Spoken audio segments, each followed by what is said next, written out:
G'day ladies and gentle tubers. We have a bit of a theme running through our house that I'm renovating of solid cedar bench tops. Some yellow cedar and some red cedar.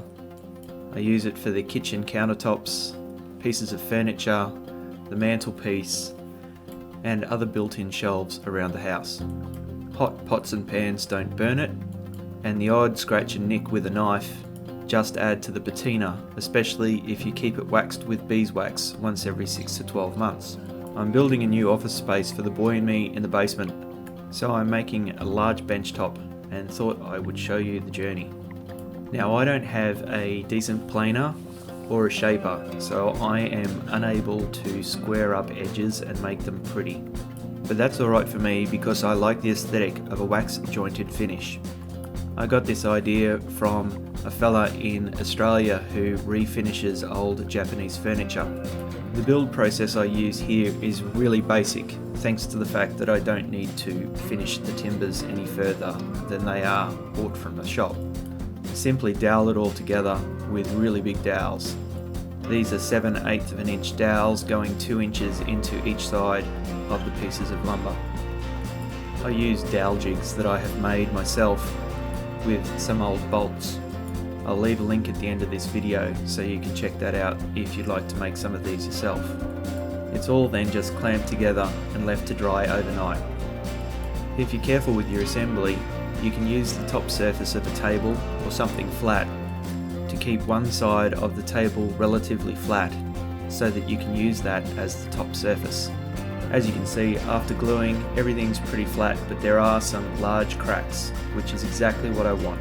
I also would have loved this timber to be a lot more knotted, simply because it makes the piece of furniture far more attractive to the eye. But with timber you get what you get, and my ethos with furniture building is the same as Japanese garden building. You work with what you've got in nature. Then, with reference to the hand, as shown earlier, I cut the thing to size 107 inches by 36 inches, although the 36 inches grew to 38 inches and I have no mind to cut it smaller because a slightly bigger tabletop is always a good thing.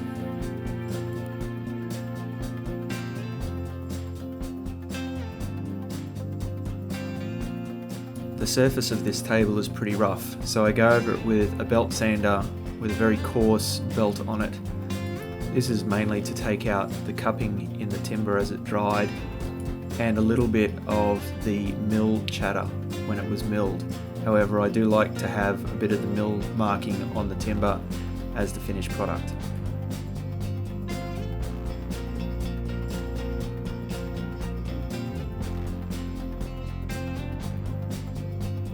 Then, because this is yellow cedar and I am also using a lot of red cedar in the house, I like to flame treat the yellow cedar lightly.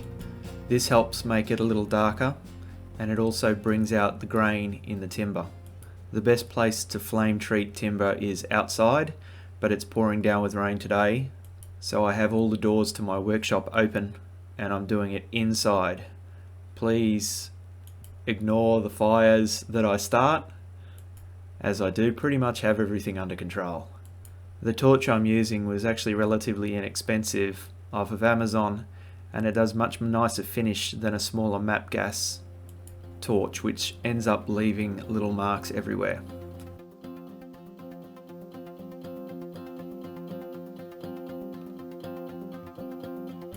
Once you put out the fires, it's on to wax caulking all of the cracks. I start by pouring hot wax directly into the crack. This will help the second part of the process stick to the inside of the crack.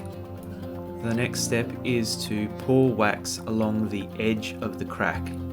You then let the wax cool until it starts to get a skin. Once this is done, I use a spatula to push the wax into the crack. It's an imperative to let the wax cool slightly, otherwise it just runs straight through the crack and out the other side. This process is repeated to ensure that there is enough wax filling the cracks. I also give the wax in the crack a sporadic reheat just to allow it to cling to the sides of the crack. This is a really easy skill to learn. It is a little harder to perfect, but once you've got it down, the finish is like no other. The other positives of using wax to caulk these cracks is if the timber is still a little green, wax can be reapplied without having to spoil your finish. This goes the same for if you put a hot pan on the table and it melts the wax. It's very simple to repair the wax, whereas with traditional caulking methods, for example epoxy, you end up with a melted burnt spot that is very hard to repair.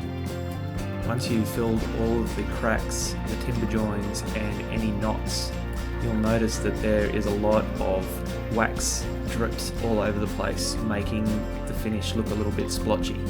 So I like to do my final finish with this beeswax that also has citronella in it. It allows you to blend the two waxes together with a bit of heat, creating a nice even finish. It also smells amazing mixed with the smell of cedar. And again, a quick rub over once every 6 to 12 months makes the furniture look better and better over time. The beeswax is fully soaked in after 2 or 3 days, and the work surface is actually quite nice. But if it remains a little tacky, simply rub it down with some paper towel until the final bits of oil are removed. I've used this process on my TV cabinet, and I'll leave a link at the end of the film.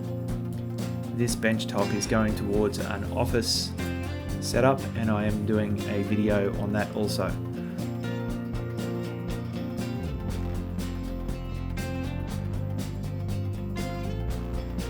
So if you fancy seeing this bench top in its finished state, please subscribe, hit the like and the bell icon, and you'll be able to keep up to date with all our new projects here on Build, Grow, Play. Thanks for watching.